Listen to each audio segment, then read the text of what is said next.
Hello everyone, Basic Ollie here. I hope you're all doing well. Welcome back to another video. Now, as you all know, if you search for tips on iRacing on YouTube, you will find pages and pages and pages of other videos talking to you about what to do to improve your lap times, or how to set this up or how to set that up.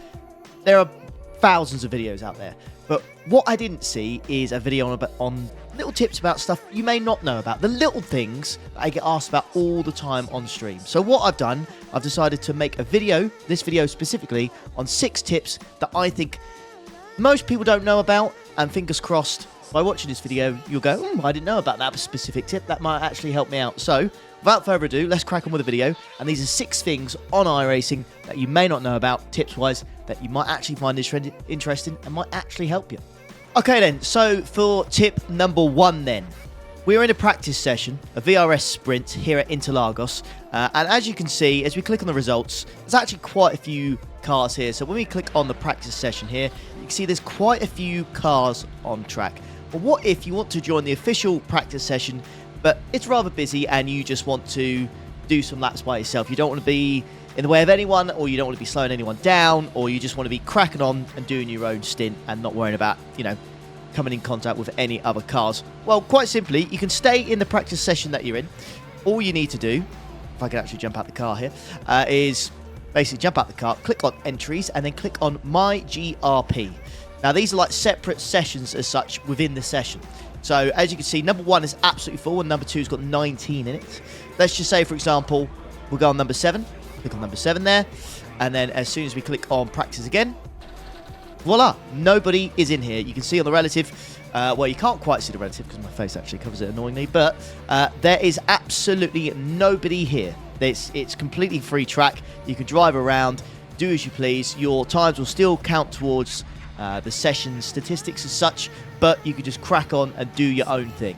So if you didn't know that, hopefully that will help you guys out for anyone, especially if you're like doing any like special events. You register for a session or whatever, and it's leading up to the event, and your lobby gets instantly full. You can normally just click on the My GRP at the top left and go into another session. What I will say though, quickly, is when you're actually in your official session, when it actually loads into your split, that option is not available. So if you're in a special event, let's say you register for Daytona 24, sometimes you get like 30 minutes practice once you're in your session. You can't do that. You can't change it. These are purely for practice-bound sessions, and that's it. But it does help to know it, and I've done it several times. So if you want to go out there, official practice session with the stats, then do that handy little trick if you just want to be out there by yourself. And yeah, there's tip number 1. Alright then, time for tip number 2. Now for this one, I get this one probably the most on my streams. I get asked this question all the time. Since this season, you are now able to do basically open IMSA and fixed IMSA if you know the trick. So IMSA open is 45 minutes and IMSA fixed is 35 minutes, I believe. But the crossover, you just miss it by a couple of minutes. Unfortunately, if you go from open to fixed. So I get asked all the time, how do you, Ollie, manage to get from open to fixed? How do you do that? Because you run out of time, naturally. So this is how I do it. Let's just say you are in your lobby right now. I am in IMSA open, okay, the 45-minute race. This one will cross over and I'll miss the IMSA fixed. So how do I register for it? So I'm in the race right now, for example. All I would need to do, all right, not click on quit or anything like that. What you need to do, once you're in your lobby, okay, you just need to go back to the iRacing UI and click on, it'll be either withdraw or more than likely, when you're in your session, it will say forfeit. That is officially when you're in your lobby. Do not do this until you're in your official lobby with the people you're racing for, right? All you need to do is click on, unclick on withdraw, but for you, it will be forfeit. Now watch this. You click on it, it says, are you sure you want to leave the session, or are you sure you want to forfeit, you lose your rating? Don't worry, you don't. You're already in your session, you can't. So all you do is click on withdraw or forfeit. As you'll see, it'll take a few seconds to decide what it wants to do. Once it's done, you'll see you're still in your session. See, you don't lose anything. You're still fine. Even though it says withdraw or whatever, or forfeit, you're still in your session. So, when you are racing and going around, all right, what you need to do is when you're doing your first pit stop in IMSA Open, all right, when you stop, you normally stop for about 20-30 seconds in IMSA Open. So that should give you plenty of time to open the UI, just have it in the background, click on IMSA Fix, and then all you need to do is click on register. that's it. Once you've clicked on register, it will give you the little icon in the top right-hand corner saying the sim is still running, all right? But as soon as you go back to the iRacing UI, so that you go back into your race, all right? As soon as the race is done, you simply click on quit, all right? So you click on quit, there you go. But in the top right-hand corner, you'll have a button instead that just says join. And all you do is just click on join, and that's it, and then it will load you into the fixed. Even though they do cross over, in iRacing, you have the ability is that when you're in your official session, when you're in the lobby with the people you are racing against, I can't emphasize that enough. Don't do it in practice. Do it when you're in your lobby. You do have the ability to forfeit, even though you don't actually forfeit. And you can register for other sessions whilst you're still in that session.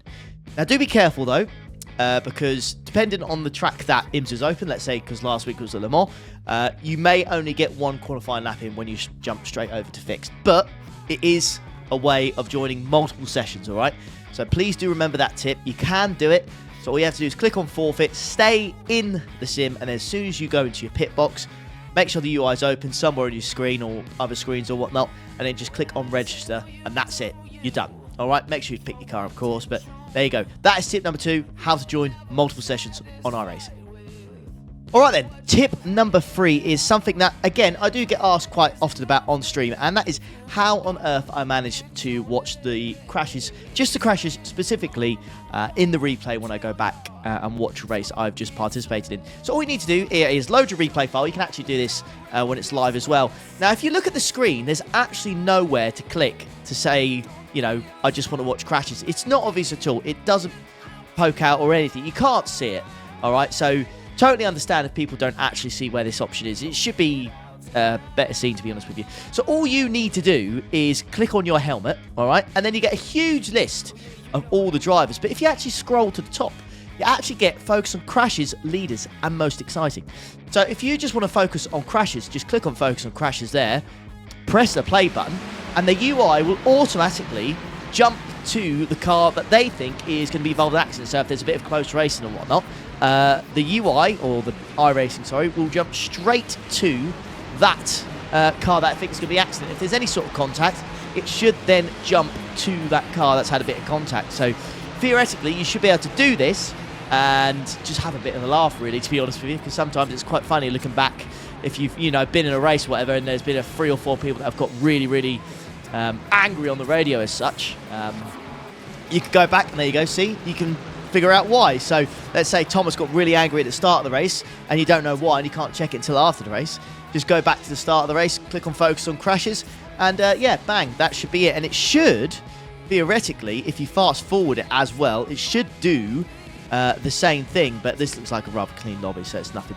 It's not really picking up anything at the moment. But yeah, you can do that. You can also do like focus on most exciting, so most exciting battles or something, or focus on leader, focus on crashes. Yeah, you can pretty much do anything there. But yeah, this little helmet icon, you never would have thought to click on it, to be honest with you. But yeah, there's a list of stuff you can do. So there is tip number 3, how to watch crashes back again, essentially, and select individual people's names, leaders, most exciting.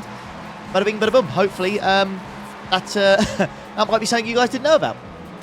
Alright then, time for tip number 4. Now, have you ever been in a race spectating your teammate or spectating any specific race on iRacing, and you try and go back and look at the accident to see what has happened, and the car is just not there? You can't see the car, all the cars aren't loading on the track, and you can't really figure out why. Now, I know you're probably thinking to yourself, oh, that's because the graphics settings. You need to change the graphics, so it's a max car of 63 in the graphics settings. I had that for over a year, and it still did not work. I still got cars blinking out, and every now and then I still do. That might just be people's connection, but it used to be really bad. Like, I could only see half the cars, despite the fact I have set it to show all the cars all the time. So how exactly do you fix it then? Well, it's a bit of a strange one for me, and this is exactly how I fixed it. All right, so what we're going to do, we're going to go straight back. We're going to go straight back to the UI.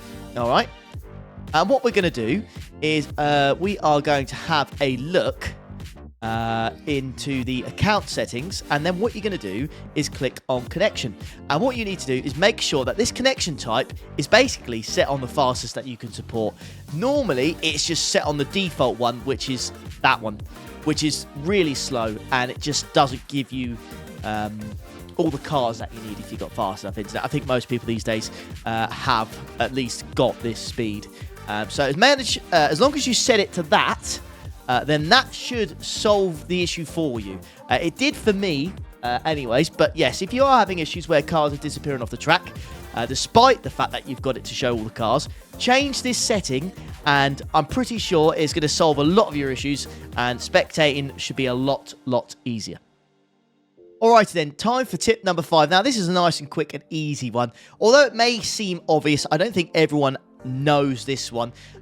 It's basically finding out when your race starts. So let's take the Creventek Endurance Series, for example. As you can see, these races are very far apart from March to December, and there's only 4 of them. And if you have a look at them, you can see it shows 2 a.m. on May 27th or 2 a.m. on August 12th. And if you immediately look at that, you think to yourself, well, I can't do that kind of race. It starts in the middle of the night. I can't do that. But what you can do is something I only recently kind of found out, is if you actually highlight it, it shows you the future race times, but it actually shows the times in your area. Because if you actually look at it at first, you think to yourself, December 2nd at 1 a.m, I can't make it. But if you actually highlight it, it will actually show you all the slots available. And you can do this. Let's take another example here. The Global Endurance Tour, let's go on the schedule. Again, 7 a.m, that seems acceptable. If you actually hover over it, it shows you the other slots as well. So it won't just show you the one slot, it'll show you all race slots that are available. So if you're wondering what slots are available, just hover over it with your mouse and it will show you. It's as easy as that, really. And it is handy, and it is to your time that you set on iRacing as well. So it's your local time. So that should be the race start for you. Small and easy one, really, but it's something some people just don't know about. So that is tip number 5. Alright, then time for the last tip of this video, and that is tip number 6. Okay, now I get asked quite a lot, how do you know what split you're in? Now the simple answer to this really is you don't know the exact split you will be in, but there is a way to find out. Okay, so what you can do is go to the iRacing UI, and we're going to take the GT VRS Sprint Series as an example. Okay, as you can see, there were 3 races at 1 p.m. today. So you can watch lobby 710, 709, or 708. Now, it doesn't say anywhere here exactly how quick that lobby is or what the strength of field is for that lobby. How do you know which one to spectate? So let's say you just want to spectate top split, for example, and see what kind of times they're doing. Well, quite simply, it's always the lowest number. Always the lowest number. So if you see these race sessions and people are actually in the lobby, all right, it is the lowest session ID. So this one is 708. That will be top split. So that's the fastest lobby.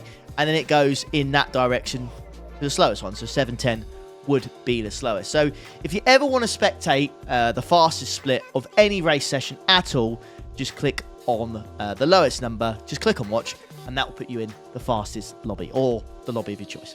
And there you have it then, folks. 6 tips on iRacing that you probably didn't know about. If there's any more tips that you'd like to share with the community, please comment on them. Please comment on this video down below, I should say. And if you enjoyed this video, please do hit the like button and subscribe as well. I'd really appreciate that. Thank you very much. But yeah, I'll be checking the comments afterwards to see if there's anything to add. If you want to see a part 2, let me know as well. But thanks very much for watching. Take care. Enjoy the rest of your day. Ta-da.